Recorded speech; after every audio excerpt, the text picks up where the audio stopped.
Kitchen lab లోపల మనము పెసరపప్పు కేక్ నిజంగా ఎలా ఉంటుందో కదా తెలుసుకుందామా. మరి కావలసిన పదార్థాలు: పెసరపప్పు అరకప్పు, నెయ్యి కూడా అరకప్పు అంట. చూడండి, పెసరపప్పు ఎంతనో నెయ్యి కూడా అంత.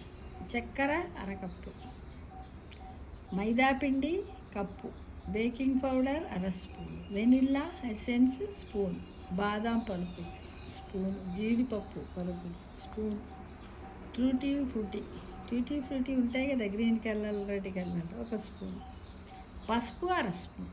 పసుపు కూడా వేయాలి మిత్రమా.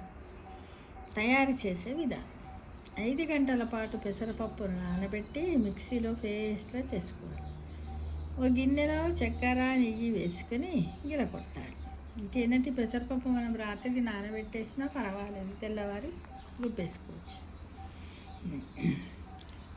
పెసరపప్పు పేస్టు, మైదా ఫస్ట్ ఇలా చేసిన తర్వాత గిన్నెలో చక్కెర నెయ్యి వేసుకొని గిలకొట్టి పక్కన పెట్టుకోవాలి. ఇందులో పెసరపప్పు పేస్టు, మైదా, పసుపు, బేకింగ్ పౌడర్, వెనిల్లా ఎసెన్స్ వేసి బాగా కలపాలి.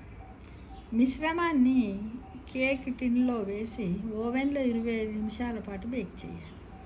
కాస్త నెయ్యిలో వేయించిన జీడిపప్పు, బాదం పలుకులు, టూటీ ఫ్రూటీలను పైన అలంకరించి బేక్ చేయడం మర్చిపోవద్దు.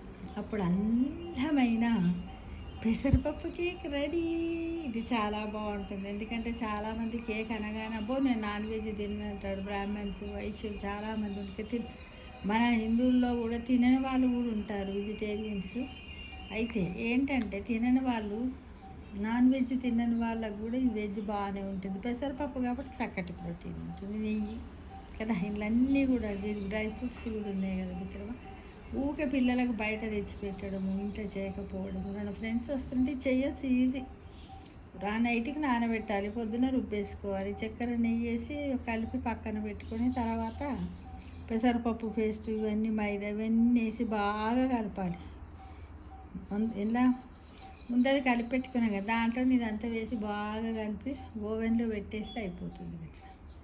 కాకపోతే ఈ బాదం పప్పులు, డ్రై ఫ్రూట్స్ అన్నింటిని కూడా మనం కొంచెం నెయ్యి వేసి ముందు వేయించి పక్కన పెట్టుకోవాలి. చిన్న చిన్న ముక్కలుగా చేసేసి పక్కన పెట్టుకోవాలి. ఈ టూటీ ఫ్రూటీలను కూడా పైన అలంకరించుకుంటే చాలా అందంగా ఉంటుంది. మన ఇంట్లోనే కేక్ తయారు చేసుకోవచ్చు, చాలా బాగుంటుంది. అంటే మనకు కేక్ ట్రే ఉంటుంది. అంటే కేక్ ట్రే లేకున్నా కూడా ఏంటంటే ఇప్పుడు ఓవెన్లో పెట్టే ప్లేట్స్ ఉంటాయి కదా, ఫైబర్ ప్లేట్స్, దాంట్లో కానీ గాజు దాంట్లో కానీ పెట్టేసి ఒక 25 నిమిషాల పాటు బేక్ చేయాలి. ఓవెన్లో ఉంటుంది కదా, టైం సెట్టింగ్ ఉంటుంది.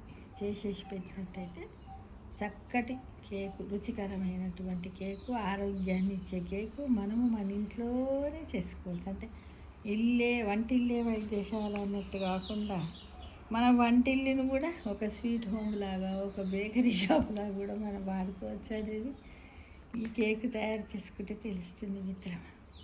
అందరి ఇళ్ళల్లో ఓవెన్స్ ఉన్నాయి ఈ రోజుల్లో. లేని వాళ్ళైతే ఫ్రై ప్యాన్లో పోసేసి కొంచెం నార్మల్గా పెడితే బాగుంటుంది. నార్మల్ సిమ్ మీద పెట్టేస్తే స్లోగా అట్లా కూడా అవుతుంది అని నేను అనుకుంటున్నాను.